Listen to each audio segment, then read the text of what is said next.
কারা করে? আমেরিকা করে। কারা করে? ইসরায়েল করে। আমেরিকার প্রেসিডেন্ট ডোনাল্ড ট্রাম্প সে বলেছিল, আজকাল মনে হয় এরকম ইসলামের বিপক্ষে ষড়যন্ত্র হয় না। কি বলেন? ষড়যন্ত্র হয়। কারা করে ষড়যন্ত্র? কারা করে? আমেরিকা করে। কারা করে? ইসরায়েল করে। আমেরিকার প্রেসিডেন্ট ডোনাল্ড ট্রাম্প সে বলেছিল, যদি সে ক্ষমতায় যেতে পারে, যদি সে মহাশক্তি অর্জন করতে পারে, তাহলে ফিলিস্তিনকে, গাজাকে মাটির সাথে শুধু মিশিয়ে দিবে না, আগুন দিয়ে জ্বালিয়ে পুড়িয়ে দিবে। কিন্তু কি হয়েছে? দেখা গেল যে ফিলিস্তিন, গাজা তাদের স্থানে আছে, কিন্তু আমেরিকা আজ জ্বলে পুড়ে ছারখার হচ্ছে। শুধু ছারখারই না, সারা পৃথিবীর সমস্ত টেকনোলজি সব কিছু দিয়ে তারা চেষ্টা করছে যে আগুনকে নিয়ন্ত্রণে আনবে।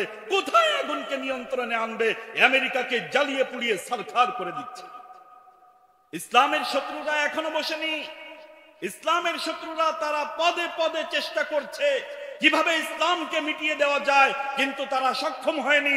ইসলাম এখনো টিকে আছে, ভবিষ্যতেও টিকে থাকবে, কিয়ামত পর্যন্ত থাকবে। ইসলামের বাতিকে নিভিয়ে দিবে এমন শক্তি পৃথিবীতে আর একটাও নেই। সূরাটা হচ্ছে এমন একটি সূরা, কোরআন শরীফের মাঝে আমরা যে সূরাকে সবচেয়ে বেশি তেলাওয়াত করি। আর মুসলমান বলতে প্রত্যেক মুসলমান এই সূরাতুল ফাতিহা এটা প্রত্যেকেরই মুখস্থ। কি বলেন? আমাদের সকলের মুখস্থ না? সকলের আমাদের মুখস্থ। কিন্তু সূরা ফাতিহার মধ্যে আমরা কি আলোচনা করি, কি বলি, এ বিষয়ে কি আমরা জানি? আসলে সে বিষয় সম্পর্কে আমাদের জানা নেই। সূরাতুল ফাতিহা এর প্রথম আয়াত হচ্ছে আলহামদুলিল্লাহি রাব্বিল আলামিন। অর্থ কি? সমস্ত প্রশংসা বিশ্বজগতের প্রতিপালক আল্লাহ তাআলার জন্য। এরপরের আয়াত হচ্ছে আর রহমানির রহিম, যিনি অতিশয় দয়ালু এবং মেহেরবান। মালিকি ইয়াউমিদ্দিন, বিচার দিবসের অধিপতি। ইয়্যাকা না'বুদু ওয়া ইয়্যাকা নাস্তাঈন, আমরা আপনারই ইবাদত করি এবং আপনার কাছেই সাহায্য চাই। কোন বিষয়ে সাহায্য চাই? ইহদিনাস সিরাতাল মুস্তাকিম, যে আপনি আমাদেরকে সরল সঠিক পথ প্রদর্শন করেন। কোন পথ? সিরাতাল্লাযীনা আন'আমতা আলাইহিম, এমন পথ যে পথে আপনি নিয়ামত দান করেছেন, যাদেরকে আপনি সুপথে পরিচালিত করেছেন। ওই সমস্ত ব্যক্তিদের রাস্তায় নয়, যাদেরকে আপনি লানত প্রাপ্ত করেছেন এবং ধ্বংস করেছেন, তাদের পথে নয়। এটা হচ্ছে সূরাতুল ফাতিহা এর অর্থ। সূরা ফাতিহা এর শুরু অংশে যখন আমরা বলি আলহামদুলিল্লাহি রাব্বিল আলামিন আর রহমানির রহিম মালিকি ইয়াউমিদ্দিন, এই আয়াতগুলো আমরা বলতে থাকি, মহান রব্বুল আলামিন সাথে সাথে আমাদেরকে উত্তর প্রদান করেন যখন আমরা বলি আলহামদুলিল্লাহি রাব্বিল আলামিন, সমস্ত প্রশংসা বিশ্বজগতের প্রতিপালক আল্লাহ তাআলার জন্য। আল্লাহ তাআলা দেরি করেন না, সাথে সাথে উত্তর প্রদান করেন হামিদানি আবদি, আমার বান্দা আমার প্রশংসা করেছে। আমরা বলি আর রহমানির রহিম, আল্লাহ তাআলা বলেন মাজ্জাদানি আবদি, আমার বান্দা আমার মর্যাদা বর্ণনা করেছে। এরপরে আমরা বলি মালিকি ইয়াউমিদ্দিন, আমার আল্লাহ তাআলা সাথে সাথে বলেন মাজ্জাদানি আবদি, আমার বান্দা আমার মর্যাদা বর্ণনা করেছে। এইভাবে আমরা প্রত্যেকটা আয়াত পড়ি, আর আমার আল্লাহ নামাজে আমরা পড়তে থাকি, আর সাথে সাথে আমার আল্লাহ খুশি হতে থাকেন এবং সাথে সাথে উত্তর দিতে থাকেন যে আমার বান্দা আমার প্রশংসা করতেছে। এরপরে আমরা দেখা যায় যে এই পর্যন্ত এমন ভাবে আমরা প্রশংসা করতেছি কেমন যেন আল্লাহ অদৃশ্য, আল্লাহ আমার সামনে নেই। ফি হালাতিল গায়বা, অর্থাৎ গায়েবের অবস্থায় আমরা কি করি? প্রশংসা করি। এক পর্যায়ে প্রশংসা করতে করতে বান্দা এবং আল্লাহর মাঝে কেমন যেন পর্দা ছিল, সেই পর্দা সরে যায়। এরপরে আমরা সরাসরি আল্লাহকে উদ্দেশ্য করে বলি, ইয়াকা নাবুদ, হে আল্লাহ আমরা আপনারই ইবাদত করি, ওয়া ইয়াকা নাস্তাঈন, এবং তোমার কাছেই আমরা সাহায্য প্রার্থনা করি। কোন সাহায্য? ইহদিনাস সিরাতাল মুস্তাকিম, আপনি আমাদেরকে হিদায়াতের পথে রাস্তা দেখান। কোন পথে? হিদায়াতের পথে। আমরা সব সময় একজন আরেকজনের জন্য দোয়া করি, ঠিক না? কি দোয়া করি? যে আল্লাহ আপনাকে হিদায়াত দান করুন। কিন্তু হিদায়াত জিনিসটা কি? হিদায়াত কি? এই হিদায়াতের বিষয়ে দেখা যায় যে এটা আমাদের একটু নলেজ কম, যে হিদায়াত কাকে বলে। আজকে আমরা হিদায়াতের বিষয়ে আলোচনা করব। রাজি আছেন তো সবাই? আমলের নিয়তে শুনবেন তো ইনশাআল্লাহ? কোন যদি সুরসার যদি না হয়, শুধুমাত্র কথা হয়, তারপরেও শুনবেন আপনারা। আল্লাহ তাআলা আমাদেরকে হিদায়াত বোঝার তৌফিক দান করুক, সকলে বলি আমিন।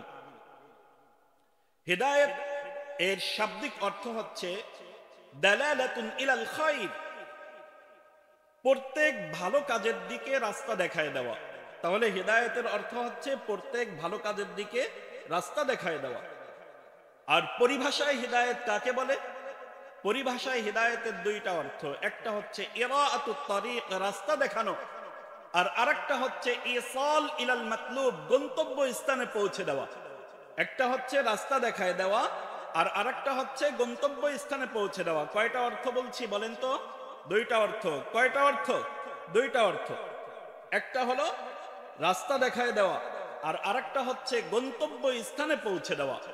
রাস্তা দেখায় দেওয়া এটা হচ্ছে কোরআনের কাজ, রাস্তা দেখায় দেওয়া এটা হচ্ছে আলেম উলামাদের কাজ, রাস্তা দেখায় দেওয়া এটা হচ্ছে নবী রাসূলের কাজ, গন্তব্য স্থানে পৌঁছে দেওয়া এটা মহান রব্বুল আলামিনের কাজ। যদি দুইটা বিষয় একত্রিত হয়, যদি রাস্তা দেখায় দেওয়া এটাও যদি হয়, গন্তব্য স্থানে পৌঁছে দেওয়া এটাও যদি হয়, তাহলে একজন মানুষ হিদায়াত পায়। আর যদি শুধুমাত্র এতটুকু হয়, রাস্তা দেখায় দেওয়া, গন্তব্য স্থানে পৌঁছে দেওয়া যদি না হয়, তাহলে এই বান্দা হিদায়াত পাবে না। তাহলে হিদায়াতের জন্য দুইটা শর্ত। কয়টা শর্ত? দুইটা শর্ত। এক নম্বর শর্ত হলো রাস্তাও দেখাইতে হবে, দুই নম্বর শর্ত হলো তাকে গন্তব্য স্থানে নিয়ে পৌঁছে দিতে হবে। একটা উদাহরণ দেই তাহলে বুঝবেন। যেমন কথার কথা, আপনি বললেন যে লোহাগড়া যাব, কোন দিক থেকে যাব? একজন অপরিচিত বান্দা, সে চেনে না লোহাগড়া কাকে বল, কোথায়, এটা তার কোনো ধারণা নেই। এখন সে বলল যে আমি লোহাগড়া যাব, কোন দিক থেকে যাব? এখন বলা হলো যে আপনি এই দিক থেকে যে ডানে যাবেন, বামে যাবেন, এরপরে আপনি লোহাগড়া চলে যাবেন। দেখা গেল যে সেই ব্যক্তি যদি যাওয়া শুরু করে, তাহলে লোহাগড়া পৌঁছাইতেও পারে, অথবা ভুল পথে যশোরের দিকেও চলে যেতে পারে। কি বলেন? বিষয়টা এমন না? আর যদি এমন হয় যে জিজ্ঞাসা করছে, ভাই আমি লোহাগড়া যাব, কিভাবে যাব? তখন বলল যে চলেন আমিও যাচ্ছি, একসাথে গল্প করতে করতে গেল, এরপরে যে বলল এটাই হচ্ছে লোহাগড়া, তাহলে কি তার আর ভুলের সম্ভাবনা আছে? তা প্রথম যে প্রকার এটা হলো রাস্তা দেখায় দেওয়া, আর দ্বিতীয় প্রকার হলো তাকে নিয়ে গন্তব্য স্থানে পৌঁছে দেওয়া। এই দুইটা বিষয় যদি হয় তাহলে বান্দা হিদায়াত পাবে, আর দুইটা বিষয় যদি না হয় তাহলে হিদায়াত পাবে না। এবার আসেন কিছু উদাহরণ দিব, তাহলে কিছু ঘটনার মাধ্যমে উদাহরণ দিব, তাহলে ইনশাআল্লাহ সকলের নিকট হিদায়াত পরিষ্কার হয়ে যাবে। আপনারা মনোযোগ সহকারে শুনবেন তো ইনশাআল্লাহ? আল্লাহ তাআলা আমাদেরকে শোনার তৌফিক দান করুন। যেমন রাস্তা দেখায় দেওয়া এবং গন্তব্য স্থানে পৌঁছে দেওয়া, এই দুইটা হয় নাই, যার কারণে হিদায়াত পায় নাই, আর এই দুইটা হয়েছে যার কারণে হিদায়াত পেয়েছে। কথার কথা, আমাদের নবী মুহাম্মদুর রাসূলুল্লাহ সাল্লাল্লাহু আলাইহি ওয়াসাল্লামের সবচেয়ে প্রিয় চাচা, তার নাম ছিল খাজা আবু তালিব। আবু তালিবের নাম আপনারা শুনছেন? আবু তালিব। আবু তালিব কি হিদায়াত পেয়েছিলেন নাকি হিদায়াত পাননি? আবু জাহেল হিদায়াত পেয়েছে নাকি হিদায়াত পায়নি?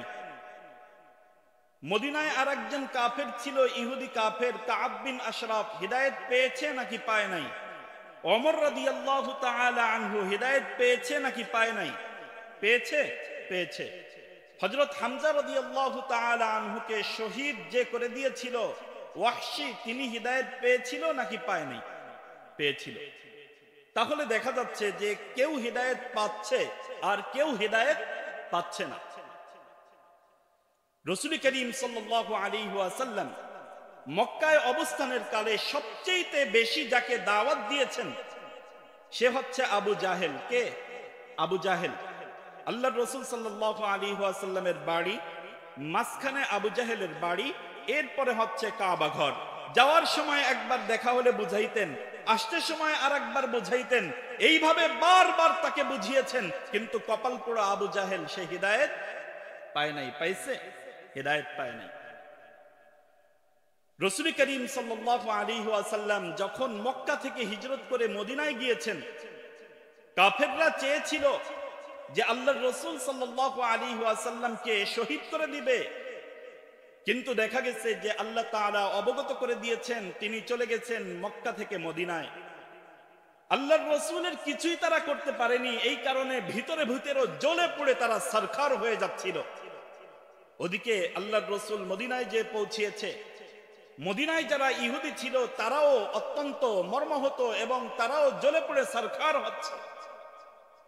মক্কা থেকে মদিনায় গিয়েছে, মদিনায় ওইখানে একটা বৈঠকখানা ছিল, ইহুদিরা যেখানে বসতো সকলে একত্রে বসতো। এই বৈঠকখানার নাম ছিল দারুল মেদারাস। কি নাম ছিল? দারুল মেদারাস। এই দারুল মেদারাসে যে বসতো প্রধান যে সভাপতি ছিল তার নাম ছিল ফিনহাস। এই ফিনহাসের প্রধান শিষ্য ছিল কাব বিন আশরাফ। কাব বিন আশরাফের নাম আপনারা শুনেছেন? কাব বিন আশরাফ।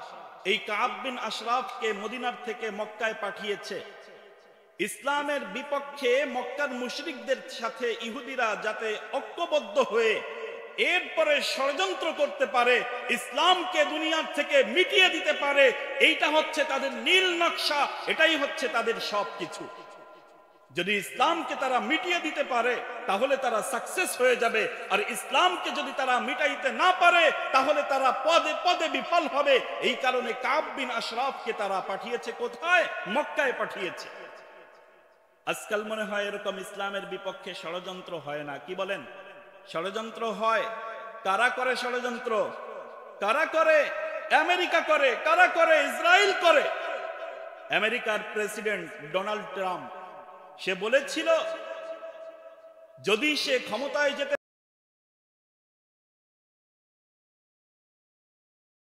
পারে, যদি সে মহাশক্তি অর্জন করতে পারে, তাহলে ফিলিস্তিনকে, গাজাকে মাটির সাথে শুধু মিশিয়ে দিবে না, আগুন দিয়ে জ্বালিয়ে পুড়িয়ে দিবে।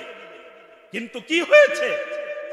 দেখা গেল যে ফিলিস্তিন, গাজা তাদের স্থানে আছে, কিন্তু আমেরিকা আজ জ্বলে পুড়ে সরকার হচ্ছে। শুধু সরকারই না, সারা পৃথিবীর সমস্ত টেকনোলজি সব কিছু দিয়ে তারা চেষ্টা করছে যে আগুনকে নিয়ন্ত্রণে আনবে। কোথায় আগুনকে নিয়ন্ত্রণে আনবে? আমেরিকাকে জ্বালিয়ে পুড়িয়ে সরকার করে দিচ্ছে। ইসলামের শত্রুরা এখনো বসেনি। ইসলামের শত্রুরা তারা পদে পদে চেষ্টা করছে কিভাবে ইসলামকে মিটিয়ে দেওয়া যায়, কিন্তু তারা সক্ষম হয়নি। ইসলাম এখনো টিকে আছে, ভবিষ্যতেও টিকে থাকবে, কিয়ামত পর্যন্ত থাকবে। ইসলামের বাতিকে নিভিয়ে দিবে এমন শক্তি পৃথিবীতে আর একটাও নেই। এই কারণে ইহুদিরা চেষ্টা করেছে, ইহুদিরা চেয়েছে যে ইসলামকে মিটিয়ে দিতে হলে মক্কার মুশরিকদের সাথে একত্রতা পোষণ করে এরপরে ইসলামকে মিটিয়ে দিতে হবে। কাব বিন আশরাফ মক্কায় এসেছে। মক্কায় কাফেরদের সর্দারের সাথে তার বৈঠক হয়েছে। বৈঠকের এক পর্যায়ে সিদ্ধান্ত হয়েছে যে মুশরিকরা এবং ইহুদিরা একযোগে ইসলামের পরে আক্রমণ করবে। কথা শেষ। আবু জাহেল এবং কাব বিন আশরাফ তারা বৈঠক থেকে উঠেছে এবং উঠে হাঁটতে হাঁটতে অনেক দূরে চলে গেছে। যেমন চায়ের দোকানে দেখা যায় দুই বন্ধু একত্রে গল্প করে, গল্প করার পরে এরপরে দুইজনই উঠে দাঁড়ায়, দুইজনই উঠে দাঁড়িয়ে এরপরে হাঁটতে হাঁটতে দেখা যায় অনেক দূরে চলে যায় আর গল্প করতে থাকে, ঠিক না? তা বৈঠক থেকে কাব বিন আশরাফ এবং আবু জাহেল দুইজনে হাঁটতে হাঁটতে অনেক দূরে চলে গেছে। এক পর্যায়ে আবু জাহেল কাব বিন আশরাফকে প্রশ্ন করতেছে, কাব বিন আশরাফ, ইহুদিদের মাঝে সবচেয়ে বড় আলেম তুমি, তাওরাতের বিষয়ে তোমার সবচেয়ে বেশি জ্ঞান। আমি শুনেছি তাওরাতের মাঝে নাকি শেষ নবীর সমস্ত গুণাগুণ, তার চেহারা কেমন হবে, তার নাক কেমন হবে, তার ভুরু কেমন হবে, তার বক্ষ কেমন হবে, তার হাতের আঙ্গুল কেমন হবে, তার পায়ের তালু কেমন হবে, হাতের তালু কেমন হবে, কণ্ঠস্বর কেমন হবে, প্রত্যেকটা বিষয়ে বিস্তারিত বর্ণনা করে দেওয়া হয়েছে। আচ্ছা, তোমার কাছে আমার প্রশ্ন, তুমি বলো মুহাম্মদ কি শেষ নবী কিনা? সেই সমস্ত আলামতের সাথে মুহাম্মাদের আলামত মিলে যায় কিনা? কাকে জিজ্ঞাসা করছে? যে ইসলামের বিপক্ষে প্রোপাগান্ডা করার জন্য এসেছে, ইসলামের বিপক্ষে ষড়যন্ত্র করার জন্য এসেছে, তাকে জিজ্ঞাসা করেছে মুহাম্মদ সত্য নবী কিনা। এবার কাব বিন আশরাফ কি বলে দেখেন। কাব বিন আশরাফ সে বলতেছে, ওয়াল্লাহি ওয়া রাব্বি মূসা ইন্না মুহাম্মাদান লা রাসূলুল্লাহ। মূসার রবের কসম করে বলতেছি, আল্লাহর কসম করে বলতেছি, তাওরাত কিতাবের মাঝে যে সমস্ত গুণাগুণ আছে, এই সমস্ত গুণাগুণ জাস্টিফাইয়ের পরে আমি এই বিষয়ে কসম করে বলতেছি মুহাম্মদ সত্য নবী, এই ব্যাপারে আমার কোনো সন্দেহ নেই। কে বলতেছে? ইসলামের বিপক্ষে যে ষড়যন্ত্র করার জন্য আসছে কাব বিন আশরাফ, এই কাব বিন আশরাফ বলতেছে মুহাম্মদ সত্য নবী, এই ব্যাপারে আমার কোনো সন্দেহ নেই। এবার আবু জাহেলকে কাব বিন আশরাফ প্রশ্ন করে, লাইসাল খবরু কাল মুআইন। আবু জাহেল, তার নাম ছিল আবুল হাকাম। আবুল হাকাম, চোখে দেখা আর কানে শোনা দুই বিষয় এক নয়। মুহাম্মদ তো তোমার সামনে ছোটকাল থেকে লালিত পালিত হয়ে আজ এত বড় হয়েছে এবং সে নবুয়তি দাবি করেছে। তোমার কাছে আমার প্রশ্ন, তুমি কি মনে করো মুহাম্মদ কি সত্য নবী কিনা, এটা তুমি বলো। এবার আবু জাহেল কি বলে দেখেন, হাদিসের মধ্যে আসছে, ফানসারাফা আবা জাহলিন বাইতুল্লাহিল কাবা, ফানসারাফা আবা জাহলিন বাইতুল্লাহিল কাবা ওয়া ক্বালা ওয়া রাব্বি মূসা ওয়া রাব্বিল কাবাতি ইন্না মুহাম্মাদান লারাসূলুল্লাহ। আবু জাহেল দেরি করলো না, অন্যদিকে ছিল মক্কার থেকে এসে কাব বিন আশরাফকে বলতেছে, কাবা ঘরের দিকে ইঙ্গিত করে বলতেছে, এই কাবার রবের কসম করে আমি বলতেছি মুহাম্মদ যে সত্য নবী, এই ব্যাপারে আমার কোনো সন্দেহ নাই। কে বলতেছে? আবু জাহেল বলতেছে কাবার রবের কসম, মানে সে কসম করে বলতেছে মুহাম্মদ সত্য নবী, এই ব্যাপারে কোনো সন্দেহ তার নেই।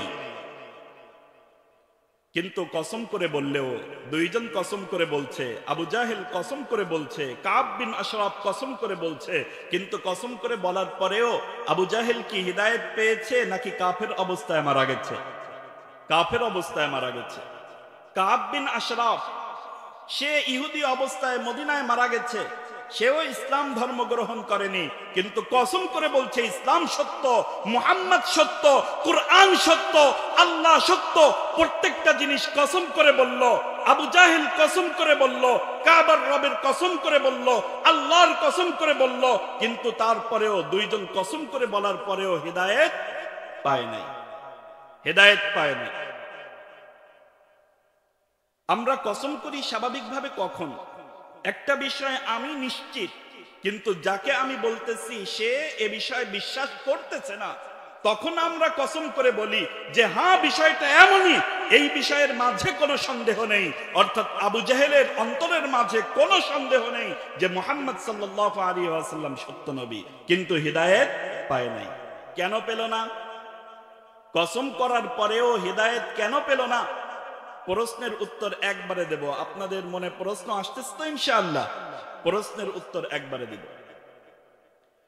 রাসূল করিম সাল্লাল্লাহু আলাইহি ওয়াসাল্লামের সবচেয়ে প্রিয় চাচা খাজা আবু তালিব, আবু তালিব আল্লাহর রাসূল সাল্লাল্লাহু আলাইহি ওয়াসাল্লামকে এত বেশি মুহাব্বত করেছে, সারা পৃথিবীর সমস্ত মুসলমানদের মুহাব্বতকে যদি এক করা হয় এবং এক পাল্লায় মুহাব্বতকে রাখা হয়, খাজা আবু তালিবের মুহাব্বতকে যদি আরেক পাল্লায় রাখা হয়, আবু তালিবের মুহাব্বতের পাল্লা ভারী হয়ে যাবে।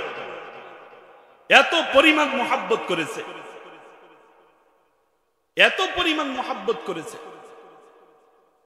যখন কাফেররা একমত হয়েছে যে মুহাম্মাদের এই লা ইলাহা ইল্লাল্লাহ এই ধর্মকে মক্কার মাঝে প্রতিষ্ঠিত হইতে দেওয়া যাবে না, তখন কাফেররা সংঘবদ্ধ হয়ে এরপরে নবী মুহাম্মদুর রাসূলুল্লাহ সাল্লাল্লাহু আলাইহি ওয়াসাল্লামের প্রিয় চাচা খাজা আবু তালিবের দরজায় গিয়ে উপস্থিত, যে বলতেছে যে আপনাকে আমরা সরদার মানি, আপনি আমাদের সরদার, আপনার ভাতিজা আল্লাহর দাওয়াতকে এই পৃথিবীর মাঝে প্রচার করতে চাচ্ছে, আপনি আপনার ভাতিজাকে বোঝান সে যেন লা ইলাহা ইল্লাল্লাহ এই কথা যেন না বলে। এর বিনিময়ে সে যদি চায় মক্কার মাঝে সবচেয়ে বেশি ধনী হতে চায়, আমরা প্রস্তুত আছি সবচেয়ে ধন সম্পদ তাকে বেশি দিব, পৃথিবীর সমস্ত ধন সম্পদ তার পায়ে এনে জমা করে দিব, সবচেয়ে বড় ধনী সে হয়ে যাবে। এর বিনিময়ে সে যদি চায় সবচেয়ে সুন্দরী নারীকে বিবাহ করবে, পৃথিবীর মাঝে সবচেয়ে সুন্দরী নারী এনে তার সাথে বিবাহ দিয়ে দিব। এর বিনিময়ে সে যদি চায় বাদশাহী চায়, তাহলে আমরা তাকে বাদশাহী দিতেও রাজি আছি। আবু তালিব অত্যন্ত জ্ঞানী ছিলেন। আবু তালিব বললেন যে আমার ভাতিজা আসুক, রাতের বেলা একসাথে যখন বসবো তখন তাকে বুঝিয়ে বলবো তোমরা সকালে আসো, আমি তোমাদেরকে সকালবেলা রেজাল্ট দিব যে আমার ভাতিজা কি সিদ্ধান্ত নিয়েছে। রাসূল করিম সাল্লাল্লাহু আলাইহি ওয়াসাল্লাম সারাদিন দাওয়াতের কাজ করেছেন, সারাদিন ইসলামকে প্রচার প্রসার করেছেন। রাসূল করিম সাল্লাল্লাহু আলাইহি ওয়াসাল্লাম ক্লান্ত শরীর নিয়ে যখন বাড়িতে ফিরে আসছেন, রাতের বেলা চাচা ভাতিজা একসাথে বসে এবার আবু তালিব মুহাম্মদ সাল্লাল্লাহু আলাইহি ওয়াসাল্লামকে বলতেছে, মুহাম্মদ তোমার চাচার উপরে এই পরিমাণ বোঝা দিও না যেই পরিমাণ বোঝা তোমার চাচা বহন করতে পারবে না।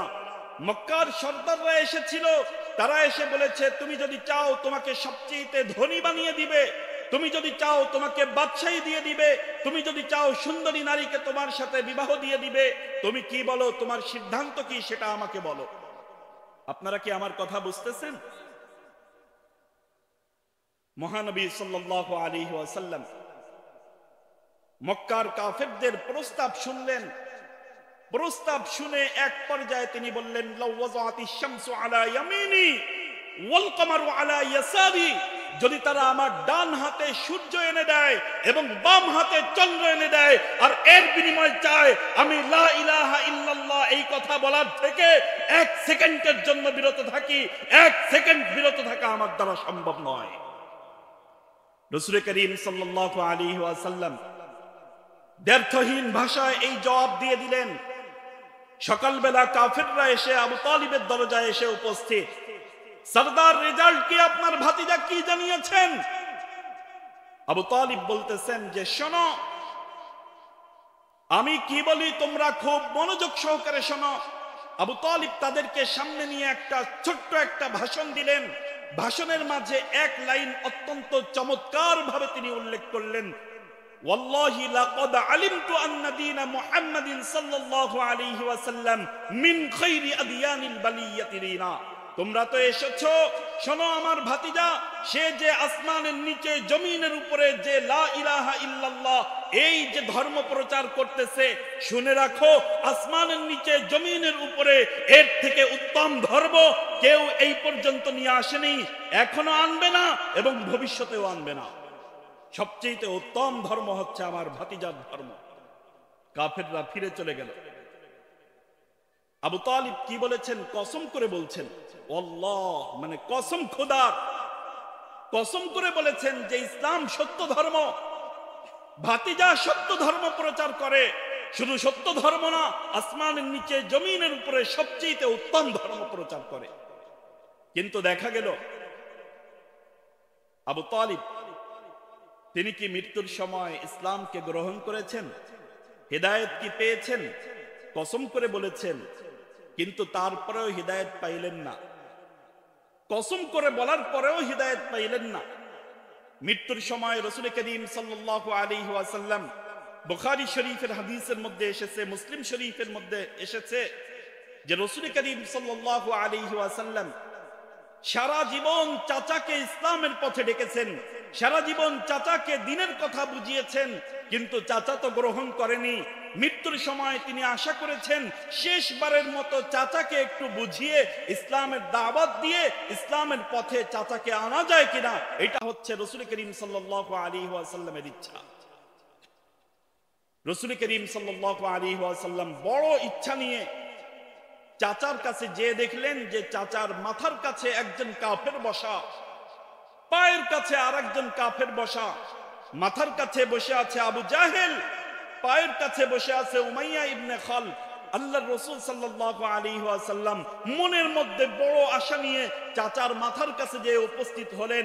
এরপরে তিনি বললেন, ইয়া আম কুল আশহাদু আল্লা ইলাহা ইল্লাল্লাহ ওয়া আন্না মুহাম্মাদান রাসূলুল্লাহ কালিমাতান আশহাদু আন্না লাকা বিহা ইনদাল্লাহ। হে চাচা, আপনি বলেন আশহাদু আল্লা ইলাহা ইল্লাল্লাহ, এবং এই কথার সাক্ষ্য দেন যে মুহাম্মদ তিনি আল্লাহর রাসূল। আপনি মাত্র একবার আপনি যদি সাক্ষ্য দেন, কিয়ামতের দিন আপনাকে আমি সুপারিশ করে জান্নাতে নিব। বুখারী শরীফের মধ্যে এই হাদিস এসেছে, মুসলিম শরীফের মধ্যে হুবহু এই হাদিস, কিন্তু শব্দের মধ্যে আরেকটু পার্থক্য। সেখানে এসেছে ইয়া আম কুল আশহাদু আল্লা ইলাহা ইল্লাল্লাহ ওয়া আন্না মুহাম্মাদান রাসূলুল্লাহ কালিমাতান আহুজ্জু লাকা বিহা ইনদাল্লাহ। হে চাচা, আপনি যদি এই কালিমার সাক্ষ্য দেন, প্রয়োজনে আমি আপনাকে আল্লাহর সাথে ঝগড়া করে তর্ক বিতর্ক করে আপনাকে আমি জান্নাতে নিব। কিন্তু দেখা গেল মাথার কাছে যে কাফের বসা, নাম যেন কি ছিল? আবু জাহেল। আবু জাহেল আবু জাহেল আবু তালিবকে উদ্দেশ্য করে বলতেছে, ইয়া আবা তালিব আতারগাবু আন মিল্লাতি আব্দুল মুত্তালিব। আবু তালিব, তুমি কি এখন মৃত্যুর সময় তোমার বাবার ধর্ম আব্দুল মুত্তালিবের ধর্মকে ত্যাগ করতে চাও? মানুষ তোমাকে বলবে যে আবু তালিব সে মৃত্যুর আগে তার ভাতিজার কাছে আত্মসমর্পণ করেছে, তুমি কি এটা কি চাও? ফালাবিসা মালিয়া। হাদিসের মধ্যে আসছে যে আবু তালিব কোনো কথা বললেন না, চুপ থাকলেন কিছু সময়। এরপরে নীরবতা ভঙ্গ করে এরপরে সে বলল যে লা আনা আলা দীনি আব্দুল মুত্তালিব, না, আমি এটাকে গ্রহণ করব না, বরং আমি আবু তালিবের ধর্মের উপরই আছি। এই কথা বলে সে মৃত্যুবরণ করলো। রাসূল করিম সাল্লাল্লাহু আলাইহি ওয়াসাল্লাম অত্যন্ত কষ্ট পেলেন, সেখান থেকে বের হয়ে আসলেন, বের হয়ে সাহাবীদের সামনে আসলেন। সাথে সাথে আল্লাহ তাআলা কোরআনের আয়াত নাজিল করে দিলেন, ইন্নাকা লা তাহদি মান আহবাবতা ওয়ালাকিন্নাল্লাহা ইয়াহদি মান ইয়াশা। ইন্নাকা লা তাহদি মান আহবাবতা ওয়ালাকিন্নাল্লাহা ইয়াহদি মান ইয়াশা। হে মুহাম্মদ, আপনি যাকে ইচ্ছা করেন, যাকে মুহাব্বত করেন, যাকে ভালোবাসেন, হে মুহাম্মদ, আপনি তাকে হিদায়াত দিতে পারবেন না। হিদায়াত তো আল্লাহ তাআলার হাতে, তিনি যাকে ইচ্ছা তাকে হিদায়াত দান করবেন। হিদায়াত যদি তিনি চান আবু তালিবকে দান করবেন, হিদায়াত যদি তিনি চান আবু জাহেলকে দান করবেন, হিদায়াত যদি তিনি চান বেলাল হাবশিকে দান করবেন। আর যদি তিনি না চান আবু তালিবকেও দান করবেন না, তিনি যদি না চান আবু লাহাবকেও দান করবেন না। আপনি যাকে চাইবেন তাকে হিদায়াত দিতে পারবেন না। হিদায়াত তো একমাত্র মহান রব্বুল আলামিন তার হাতে রেখে দিয়েছেন। বিলাল রাদিয়াল্লাহু তাআলা আনহু তিনি উপস্থিত ছিলেন। এই আয়াত শুনে বিলাল রাদিয়াল্লাহু তাআলা আনহু মুস্কি মুস্কি হাসি দিচ্ছেন। সাহাবায়ে কেরাম বললেন, হে বিলাল, আল্লাহর রাসূল এই আয়াত, এটা তো আল্লাহর রাসূলের কষ্টের আয়াত, তার চাচা হেদায়েত পায়নি সেই আয়াত। আল্লাহর রাসূলের অন্তরের মধ্যে কষ্ট, তুমি কেন হাসিতেছ? বিলাল রাদিয়াল্লাহু তাআলা আনহু বলেন, আল্লাহ তাআলা হিদায়াতকে নিজের হাতে রেখে দিয়েছেন, এই কারণে আমি হাবশী গোলাম হিদায়াত পেয়েছি। যদি আমার আল্লাহর হাতে হিদায়াত যদি না থাকতো, তাহলে এই চেহারার অধিকারী, এই ঠোঁটের অধিকারী, এই ভেটা নাকের অধিকারী বিলাল হয়তো হিদায়াত পাইতো না। করিম সাল্লাল্লাহু আলাইহি ওয়াসাল্লাম চাচাকে হিদায়াতের দিকে ডাকছেন, যেই চাচা কসম করে বলেছেন যে ইসলাম সত্য ধর্ম, আসমানের নিচে জমিনের উপরে সবচেয়ে ভালো ধর্ম, কিন্তু কসম করে বলার পরেও এই চাচা হিদায়াত পেয়েছেন? হিদায়াত পাননি, হিদায়াত পাননি। তাহলে দেখা গেল কাব বিন আশরাফ কসম করে বলার পরেও হিদায়াত পায়নি, আবু জাহেল কসম করে বলার পরেও হিদায়াত পায়নি, আবু তালিব কসম করে বলার পরেও হিদায়াত পায়নি, কিন্তু হিদায়াত পেয়েছেন ওমর রাদিয়াল্লাহু তাআলা আনহু। ওমর রাদিয়াল্লাহু তাআলা আনহু একদিন কাবার চত্বরে তিনি উপস্থিত, মক্কার যুবকেরা উপস্থিত। এই সময় আবু জাহেল সে দাঁড়িয়ে ঘোষণা দিচ্ছে, তোমাদের মাঝে কে প্রস্তুত আছে মুহাম্মাদের কল্লাকে আমার সামনে এনে উপস্থিত করবে? সমস্ত কাফেররা নীরব, সমস্ত যুবকেরা নীরব, কেউ কোনো কথা বলে না। মাঝখান থেকে ওমর রাদিয়াল্লাহু তাআলা আনহু কাপ থেকে তলোয়ার বের করে তলোয়ারকে উঁচু করে বলতেছে, আমি পারবো মুহাম্মাদের কল্লাকে তোমাদের সামনে উপস্থিত করতে। আবু জাহেল বলল, তুমি যদি পারো তোমাকে 100 লাল উট পুরস্কার দেওয়া হবে। ওমর রাদিয়াল্লাহু তাআলা আনহু দেরি করলেন না, বেরিয়ে পড়লেন আল্লাহর রাসূলের কল্লাকে আনার জন্য। অত্যন্ত রাগী মিজাজের মানুষ ছিলেন। যখন তিনি সামনের দিকে অগ্রসর হলেন, এই সময় একজন সাহাবীর সাথে দেখা। সাহাবীর নাম হযরত নুআইম রাদিয়াল্লাহু তাআলা আনহু। নুআইম রাদিয়াল্লাহু তাআলা আনহু অত্যন্ত বৃদ্ধ একজন সাহাবী ছিলেন। নুআইম রাদিয়াল্লাহু তাআলা আনহু দুর্বল ছিলেন। তিনি বললেন যে, ওমর কোন দিকে যাচ্ছ? কোথায় তোমার আক্রমণ করার ইচ্ছা? ওমর রাদিয়াল্লাহু তাআলা আনহু রাগত স্বরে বলতেছেন, আজ মুহাম্মাদের ফয়সালা করার জন্য যাচ্ছি, মুহাম্মাদের কল্লাকে উপস্থিত করার জন্য যাচ্ছি। নুআইম রাদিয়াল্লাহু তাআলা আনহু তিনি বুঝলেন যে ওমর যে রাগ নিয়ে যাচ্ছে, কোনো একটা অ্যাক্সিডেন্ট ঘটিয়ে ফেলতে পারে। তিনি বলেন যে, ওমর শোনো, মুহাম্মাদের ফয়সালা তুমি পরে করো, তোমার নিজের পরিবারের ফয়সালা আগে করো। তোমার বোন ফাতেমা এবং তোমার ভগ্নিপতি সাঈদ বিন যায়েদ তারা তো ইসলাম ধর্ম গ্রহণ করেছে, তাদের দিকে আগে যাও। ওমর রাদিয়াল্লাহু তাআলা আনহু অত্যন্ত রাগ গুসা নিয়ে তিনি পথকে পরিবর্তন করলেন। ওমর রাদিয়াল্লাহু তাআলা আনহু চলে গেলেন তার ভগ্নিপতির বাড়ি। ভগ্নিপতির বাড়ির নিকটবর্তী হচ্ছেন, ওনার রাগ আরো বেড়ে যাচ্ছে। যখন তিনি দরজার সামনে উপস্থিত, শুনতে পাইলেন ভিতর থেকে কোরআনের তেলাওয়াতের আওয়াজ আসতেছে। সুবহানাল্লাহ বলবেন না? ভিতর থেকে কোরআন তেলাওয়াতের আওয়াজ আসতেছে। ওমর রাদিয়াল্লাহু তাআলা আনহু, ওমর রাদিয়াল্লাহু তাআলা আনহু তিনি ওই রক্তকে দেখতেছেন। এক পর্যায়ে বোন পূর্বের তুলনায় আরো বেশি হুঙ্কার দিয়ে বলতেছেন যে, শোনো ভাই আমার, তলোয়ারের আঘাত দিয়ে তুমি আমার ভিতর থেকে জীবনকে বের করতে পারবে, কিন্তু তলোয়ারের আঘাত দিয়ে জীবনকে বের করলে করতে পারবে, ইসলাম আমার ভিতরে প্রবেশ করেছে, এই ইসলামকে তুমি কখনো আমার ভিতর থেকে বের করতে পারবে না।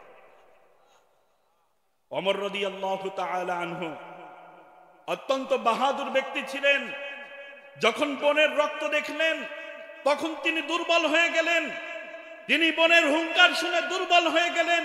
তিনি বললেন যে, আরিনী মা তাতলু, তোমরা কি তেলাওয়াত করতেছিলে আমাকে দেখাও, আমি একটু ওই মধুর কালাম তেলাওয়াত করতে চাই। বোন পূর্বের তুলনায় আরো হুঙ্কার দিয়ে বললেন যে, না, তোমাকে এই কোরআন দেওয়া যাবে না, তুমি নাপাক, তুমি কাফের, তুমি যদি চাও এই কোরআনকে পড়তে তাহলে যাও, গোসল করে পবিত্র হয়ে আসো, তারপরে এই কোরআনকে তোমার হাতে দেওয়া সম্ভব হবে। ওমর রাদিয়াল্লাহু তাআলা আনহু দেরি করলেন না, সাথে সাথে যে গোসল করে আসলেন। গোসল করে এসে বললেন যে, আমাকে এখন কোরআন দাও, আমি একটু তোমাদের এই মধুর কোরআন এটা আমি তেলাওয়াত করতে চাই। ওমর রাদিয়াল্লাহু তাআলা আনহুকে দেওয়া হলো। তিনি তেলাওয়াত করতে শুরু করলেন, তাহা মা আনজালনা আলাইকাল কুরআন লিতাশকা, তাহা মা আনজালনা আলাইকাল কুরআন লিতাশকা ইল্লা তাযকিরাতাল লিমান ইয়াখশা تنزيلا ممن خلق الأرض والسماوات العلا الرحمن على العرش استوى ওমর রাদিয়াল্লাহু তাআলা আনহু সূরা তাহার এই শুরুর আয়াতগুলো তেলাওয়াত করলেন। যখন তিনি অন্তর থেকে ঘোষণা করলেন আর রহমানু আলাল আরশি ইস্তাওয়া, আমার রহমান আমার দয়ালু মাবুদ তিনি আরশের পরে সমাসীন আছেন, এই কথা যখন তিনি মুখ থেকে অন্তর থেকে তেলাওয়াত করলেন, আল্লাহ তাআলার রহমতের সাগরে ঢেউ শুরু হয়ে গেল।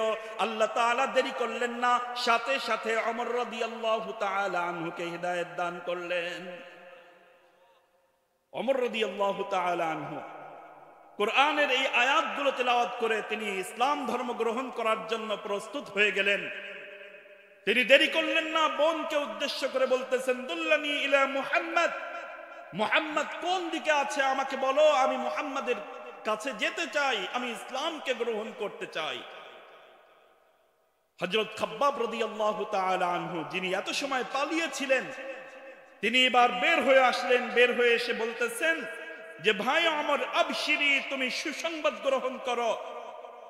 মহানবী সাল্লাল্লাহু আলাইহি ওয়াসাল্লাম দীর্ঘদিন যাবত তিনি দোয়া করতেছেন, আল্লাহুম্মা আইয়িদিল ইসলাম বিউমর ইবনুল খাত্তাব ওয়া আবুল হাকাম, হে আল্লাহ আপনি আবুল হাকামের মাধ্যমে, আবু জাহেলের মাধ্যমে এবং ওমরের মাধ্যমে আপনি ইসলামকে শক্তিশালী করেন। কিন্তু দীর্ঘদিন মোনাজাত করার পরে আল্লাহর রাসূলের দোয়া কবুল হচ্ছে না। তখন আল্লাহর রাসূল দোয়াকে একটু পরিবর্তন করে দিলেন। আল্লাহর রাসূল দোয়া করতে শুরু করলেন, আল্লাহুম্মা আইয়িদিল ইসলাম বিউমর ইবনুল খাত্তাব ও আবুল হাকাম, হে আল্লাহ আপনি হয় আবুল হাকামের মাধ্যমে, আবু জাহেলের মাধ্যমে অথবা ওমরের মাধ্যমে, যে কোনো একজনের মাধ্যমে আপনি ইসলামকে শক্তিশালী করেন। আবশিরি ইয়া ওমর, হে ওমর আপনি সুসংবাদ গ্রহণ করেন, আল্লাহ তাআলা আপনার ব্যাপারে দোয়াকে কবুল করেছেন, আবু জাহেলের ব্যাপারে দোয়াকে আল্লাহ তাআলা কবুল করেননি। ওমর রাদিয়াল্লাহু তাআলা আনহু তলোয়ার হাতে নিয়ে সেই অবস্থায় তিনি অগ্রসর হয়েছেন গন্তব্য নবী মুহাম্মদুর রাসূলুল্লাহ সাল্লাল্লাহু আলাইহি ওয়াসাল্লামের কাছে। আগে উদ্দেশ্য ছিল কল্যাণ নিয়ে নিবেন, এখন উদ্দেশ্য হচ্ছে কল্যাণ নয়, তার আনিত ধর্ম ইসলামকে এই দুনিয়ার মাঝে প্রতিষ্ঠিত করবেন। কোথায় যাচ্ছিলেন? ওমর রাদিয়াল্লাহু তাআলা আনহুর গন্তব্য কোথায়? ওমর রাদিয়াল্লাহু তাআলা আনহুর গন্তব্য, আপনারা যারা হজে গিয়েছেন তারা দেখেছেন যে কাবা ঘরকে তওয়াফ করার পরে ওমরা করতে হলে সাফা মারওয়া সাই করতে হয়। এই যে সাফা মারওয়া সাই করতে হয়, এখানে কাঁচ দিয়ে ঘিরা যে পাহাড়টা, এটার নাম হচ্ছে সাফা। এই সাফা পাহাড়ের পিছনেই ছিল আল্লাহর রাসূলের অবস্থান। এখানে একটা ঘর ছিল, এই ঘরটা ছিল হযরত আরকাম বিন আরকাম রাদিয়াল্লাহু তাআলা আনহুর বাড়ি। এই বাড়িতে আল্লাহর রাসূল সাল্লাল্লাহু আলাইহি ওয়াসাল্লাম সমস্ত সাহাবাদেরকে একত্রিত করতেন এবং সেইখানে তাদেরকে কোরআন শিক্ষা দিতেন। কি শিক্ষা দিতেন? কোরআন শিক্ষা দিতেন। আপনাদের কাছে আমার প্রশ্ন, বলেন তো দেখি কোরআন শিক্ষা দেওয়া হয় কোন ঘরে? সেই ঘরের নাম কি? সেই ঘরের নাম কি? আরো জোরে বলেন, সেই ঘরের নাম কি? সেই ঘরের নাম মাদ্রাসা। সেই ঘরের নাম মাদ্রাসা। এই মাদ্রাসার প্রতিষ্ঠাতা, সর্বপ্রথম এই পৃথিবীতে যে মাদ্রাসা প্রতিষ্ঠা হয়েছে, প্রতিষ্ঠাতা ছিলেন নবী মুহাম্মদুর রাসূলুল্লাহ সাল্লাল্লাহু আলাইহি ওয়াসাল্লাম। মাদ্রাসার অবস্থান ছিল হযরত আরকাম রাদিয়াল্লাহু তাআলা আনহুর বাড়ি। এটা ছিল সাফা পাহাড়ের পিছনের দিকে অবস্থিত। এটা ছিল আল্লাহর রাসূলের প্রতিষ্ঠিত মাদ্রাসা। ছাত্র কারা ছিলেন? আবু বকর রাদিয়াল্লাহু তাআলা আনহু। ছাত্র কারা ছিলেন? ওসমান রাদিয়াল্লাহু তাআলা আনহু। ছাত্র কারা ছিলেন? আব্দুল্লাহ ইবনে মাসউদ রাদিয়াল্লাহু তাআলা আনহু। ছাত্র কারা ছিলেন? মুআজ ইবনে জাবাল রাদিয়াল্লাহু তাআলা আনহু। এই মাদ্রাসায় ভর্তি হওয়ার জন্য 40তম ছাত্র আগমন করছেন, যার নাম শুনলে শয়তান পালিয়ে যায়, যাকে আল্লাহর রাসূল বলেছেন আল ফারুক বাইনাল হাক্কি ওয়াল বাতিল, হক এবং বাতিলের মাঝে পার্থক্যকারী, যার ব্যাপারে রাসূল করিম সাল্লাল্লাহু আলাইহি ওয়াসাল্লাম বলেছেন লাউ কানা নাবিয়্যান বাদি লাকানা ওমর, আমার পরে যদি কোনো ব্যক্তি নবী হতো তাহলে সে হতো ওমর। এই ওমর রাদিয়াল্লাহু তাআলা আনহু 40তম ছাত্র, তিনি ভর্তি হতে চলছেন মাদ্রাসায়। এটা হচ্ছে ইসলামের প্রথম মাদ্রাসা। বর্তমানে অনেকে মাদ্রাসার বিষয়ে তারা বলে মাদ্রাসা এটা বিদআত, মাদ্রাসা এটা বিদআত। কেন বিদআত? বলে কি আল্লাহর রসুলের যুগে যা ছিল না সেটাই বিদআত। অতএব আল্লাহর রসুলের যুগে মাইক ছিল না, মাইক বিদআত। আল্লাহর রসুলের যুগে লাইট ছিল না, লাইট বিদআত। আল্লাহর রসুলের যুগে স্টেজ ছিল না, স্টেজ বিদআত।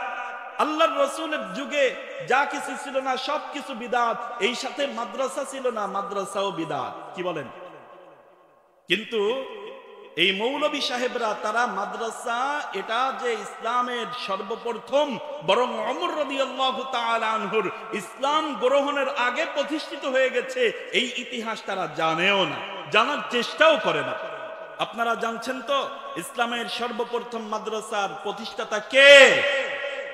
নবী মুহাম্মদুর রাসূলুল্লাহ সাল্লাল্লাহু আলাইহি ওয়াসাল্লাম। কোথায়? মক্কায়। কোন পাহাড়ের পিছনে অবস্থিত? সাফা পাহাড়ের পিছনে। কার বাড়িতে? হযরত আরকাম বিন আরকাম রাদিয়াল্লাহু তাআলা আনহুর বাড়িতে। রাসূল করিম সাল্লাল্লাহু আলাইহি ওয়াসাল্লাম যখন আল্লাহর আদেশে মক্কা থেকে হিজরত করে মদিনায় গেলেন, মদিনায় যাওয়ার পর আল্লাহর রাসূল সেখানে আরেকটি মাদ্রাসা প্রতিষ্ঠা করলেন। এটা হচ্ছে ইসলামের দ্বিতীয় মাদ্রাসা। এই মাদ্রাসার অবস্থান কোথায়? রাসূল করিম সাল্লাল্লাহু আলাইহি ওয়াসাল্লামের রওজা এর থেকে 20-30 হাত দূরে একটু স্থান, এখানে উঁচু করা আছে এখনো পর্যন্ত। এটা হচ্ছে মাদ্রাসাতুস সুফফা। মাদ্রাসার প্রতিষ্ঠাতা ছিলেন নবী মুহাম্মদুর রাসূলুল্লাহ সাল্লাল্লাহু আলাইহি ওয়াসাল্লাম।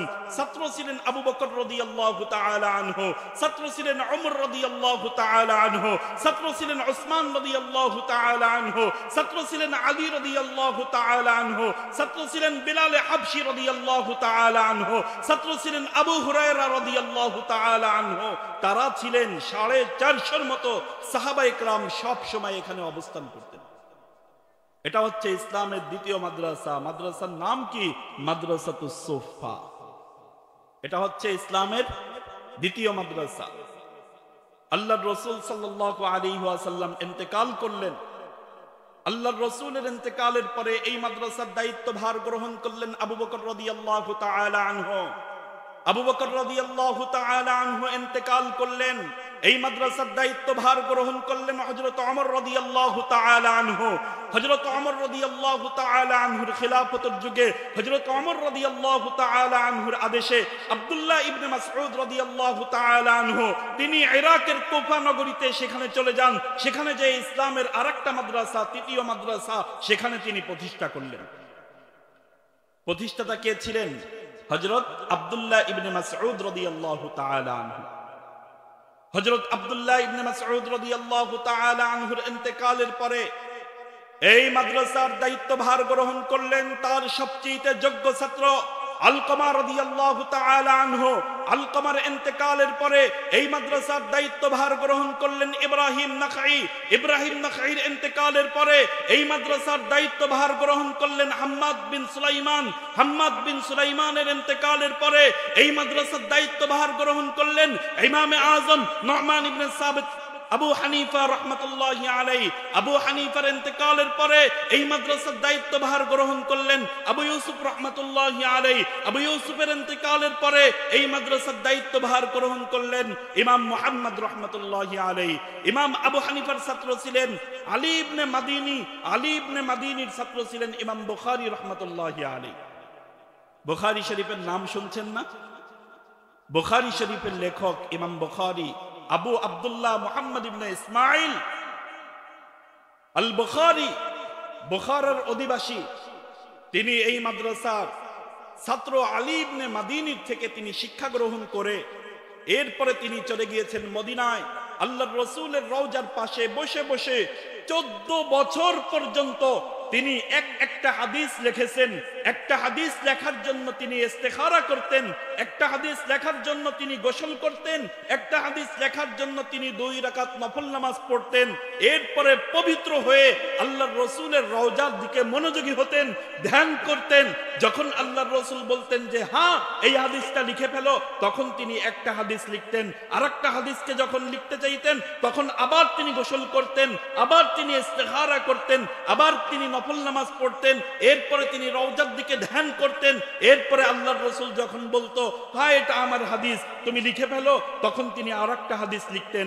এইভাবে 14 বছর পর্যন্ত 14 বছর মেহনত করে তিনি বুখারী শরীফ লিখেছেন।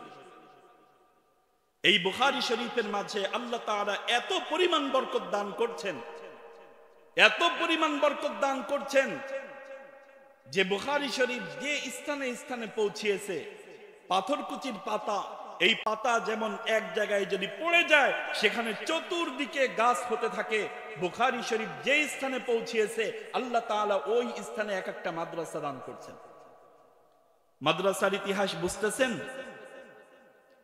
প্রত্যেকটা স্থানে বুখারী শরীফ যেখানেই পৌঁছিয়েছে সেখানেই একটা মাদ্রাসা হয়ে গেছে। মাদ্রাসা হতে হতে দিল্লি এবং দিল্লির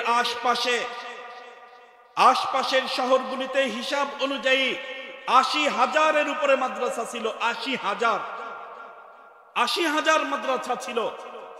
এই ৮০,০০০ মাদ্রাসাকে নাপাক ইংরেজরা যখন আমাদের এই দেশকে দখল করে তখন তাদের সবচেয়ে বাধার সম্মুখীন হয়েছিল তারা উলামায়ে ইকরামের থেকে। উলামায়ে ইকরামকে তারা বাধা দিতে চেয়েছে, উলামায়ে ইকরামকে তারা নিঃশেষ করতে চেয়েছে। এই কারণে ইতিহাস খুলে দেখেন, ইতিহাসে কি বলে যে দিল্লির এমন কোন গাছ ছিল না, এমন কোন ডাল ছিল না যেই ডালে একজন আলেমকে ফাঁসিতে ঝুলিয়ে তাকে শহীদ করে দেওয়া হয় নাই, এরকম কোন গাছই ছিল না। প্রত্যেকটা গাছে গাছে উলামায়ে ইকরামকে ফাঁসি দিয়ে এরপরে শহীদ করে দেওয়া হয়েছে, কিন্তু তারা মাদ্রাসাকে মিটিয়ে দিতে পারেনি। মাদ্রাসা বন্ধ হয়ে গিয়েছে। যে সমস্ত উলামায়ে ইকরাম বেঁচে ছিলেন তাদের ঘরের মাঝে মাদ্রাসা প্রতিষ্ঠিত হয়ে গিয়েছে। এক পর্যায়ে শাহ ওলিউল্লাহ মুহাদ্দিস দেহলভী রহমাতুল্লাহি আলাইহি, শাহ ওলিউল্লাহ মুহাদ্দিস দেহলভী রহমাতুল্লাহি আলাইহি তিনি মদিনায় চলে গিয়েছেন। মদিনায় যে আবু তাহের কুর্দি রহমাতুল্লাহি আলাইহি তার কাছ থেকে ইলমে হাদিস শিক্ষা করেছেন। দেশে ফিরে এসে এরপরে তিনি দেহলু নগরীতে আবার মাদ্রাসা প্রতিষ্ঠা করলেন। আবার তিনি ইংরেজদের বিপক্ষে তিনি জিহাদের ঘোষণা দিলেন। ওনার ইন্তেকাল হয়ে গেল। ওই মাদ্রাসার দায়িত্বভার গ্রহণ করলেন তার সবচেয়ে যোগ্যতম পুত্র শাহ আব্দুল আজিজ মুহাদ্দিস দেহলভী রহমাতুল্লাহি আলাইহি। শাহ আব্দুল আজিজের ইন্তেকাল হয়ে গেল, তার ছাত্র শাহ ইসহাক রহমাতুল্লাহি আলাইহি ওই মাদ্রাসার দায়িত্বভার গ্রহণ করলেন। শাহ ইসহাকের ইন্তেকালের পরে শাহ আব্দুল গনি রহমাতুল্লাহি আলাইহি, শাহ আব্দুল গনির ছাত্র ছিলেন কাসিম নানুতুবি রহমাতুল্লাহি আলাইহি। কাসিম নানুতুবি রহমাতুল্লাহি আলাইহি তিনি প্রতিষ্ঠা করেছেন দারুল উলুম দেওবন্দ। দারুল উলুম দেওবন্দের মাধ্যমে সারা পৃথিবীতে আবার আল্লাহর দ্বীনকে প্রতিষ্ঠা করার জন্য চতুর্দিকে আবার মাদ্রাসায় ভরে গিয়েছে। এই ছিল মাদ্রাসার ইতিহাস। হযরত ওমর রাদিয়াল্লাহু তাআলা আনহু 40তম ছাত্র, তিনি চলছেন মাদ্রাসায় ভর্তি হওয়ার জন্য। আপনাদের এইখানেও একটা মাদ্রাসা হচ্ছে, ঠিক না? এই যে দেখলাম যে এখানে লেখা মসজিদ এবং হাফেজিয়া মাদ্রাসা, শুনলাম 40 জনের মতো ছাত্র মসজিদে অবস্থান করে।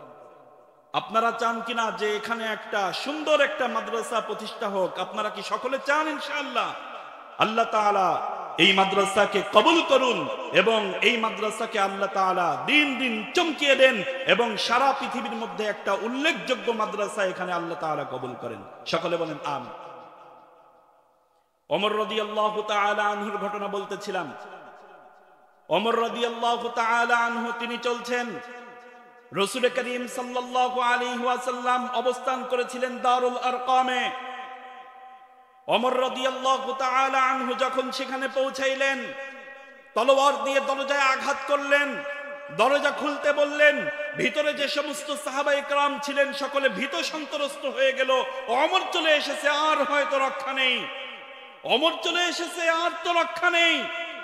হযরত হামজা রাদিয়াল্লাহু তাআলা আনহু তিনি বললেন, কোন সংকোচের কোনো কারণ নেই, দরজা খুলে দাও, তাকে ভিতরে আসতে দাও। যদি ভালো নিয়তে আসে তাহলে তো ভালো, আর যদি ভালো নিয়তে না আসে তার হাতের তলোয়ার দিয়ে তার কল্লাকে উড়িয়ে দেওয়া হবে। রাসূল করিম সাল্লাল্লাহু আলাইহি ওয়াসাল্লাম বললেন, দরজাকে খুলে দাও। দরজা খুলে দেওয়া হলো। আল্লাহর রাসূল সাল্লাল্লাহু আলাইহি ওয়াসাল্লাম নিজেই সামনের দিকে অগ্রসর হলেন। সামনের দিকে অগ্রসর হয়ে ওমর রাদিয়াল্লাহু তাআলা আনহুর জামা ধরে এরপরে তিনি ঝাঁকি দিয়ে বললেন, ওমর, আর কতদিন তুমি ইসলামের বিপক্ষে চলবে? ইসলামের বিরোধিতা আর কতদিন করবে? তোমার কি ইসলাম গ্রহণ করার সময় এখনো হয় নাই ওমর? রাসূল করিম সাল্লাল্লাহু আলাইহি ওয়াসাল্লাম যখন ওমর রাদিয়াল্লাহু তাআলা আনহুকে এই কথা বললেন, ওমর রাদিয়াল্লাহু তাআলা আনহু অত্যন্ত আদবের সাথে নিজের সুরকে নিচু করে অত্যন্ত অক্ষমতার সাথে তিনি বলতেছেন, আমি তো ইসলামের বিরোধিতা করার জন্য আসিনি, আমি তো ইসলামকে গ্রহণ করার জন্য এসেছি। আল্লাহর রাসূল সাল্লাল্লাহু আলাইহি ওয়াসাল্লামের দোয়া কবুল হলো। আল্লাহর রাসূল সাল্লাল্লাহু আলাইহি ওয়াসাল্লাম এত জোরে তাকবীর দিলেন, উপস্থিত সাহাবায়ে কেরাম এত জোরে তাকবীর দিলেন, হাদিসের মধ্যে আসছে ওই তাকবীরের ধ্বনি চতুর্দিকে এমন ভাবে ছড়িয়ে পড়ল, মক্কার প্রত্যেকটা অলিতে গলিতে, প্রত্যেকটা পাহাড়ে পাহাড়ে এই তাকবীরের ধ্বনি আওয়াজ এমন ভাবে পৌঁছাইলো, চতুর্দিক থেকে একটাই আওয়াজ, আল্লাহু আকবার, আল্লাহু আকবার, আল্লাহু আকবার, চতুর্দিক থেকে আওয়াজ আসতেছিল। সম্মানিত উপস্থিতি, ওমর রাদিয়াল্লাহু তাআলা আনহু ইসলামকে গ্রহণ করলেন। ইসলামকে গ্রহণ করে এরপরে বলতেছেন, হে মুহাম্মদ সাল্লাল্লাহু আলাইহি ওয়াসাল্লাম, আপনি কি সত্য নবী নন? মহানবী সাল্লাল্লাহু আলাইহি ওয়াসাল্লাম বললেন, হ্যাঁ আমি সত্য নবী। তিনি প্রশ্ন করেন, কোরআন কি সত্য নয়? আল্লাহর রাসূল বললেন, হ্যাঁ কোরআন সত্য। তিনি বললেন, ইসলাম কি সত্য ধর্ম নয়? আল্লাহর রাসূল বললেন, হ্যাঁ ইসলাম সত্য ধর্ম। তিনি বললেন, আল্লাহ কি সত্য রব নয়? রাসূল করিম সাল্লাল্লাহু আলাইহি ওয়াসাল্লাম বললেন, হ্যাঁ আল্লাহ সত্য। ওমর রাদিয়াল্লাহু তাআলা আনহু বললেন, আজকের থেকে আর অপেক্ষা নয়, আজকের থেকে আর লুকোচুরি নয়, আজকের থেকে আর গোপনে নামাজ নয়, এখন থেকে প্রকাশ্যে কাবার চত্বরে যে কাবা ঘরকে সামনে নিয়ে সেখানে নামাজকে প্রতিষ্ঠা করা হবে। রাসূল করিম সাল্লাল্লাহু আলাইহি ওয়াসাল্লাম সাহাবায়ে কেরামকে দুই সারিতে ভাগ করে দিলেন।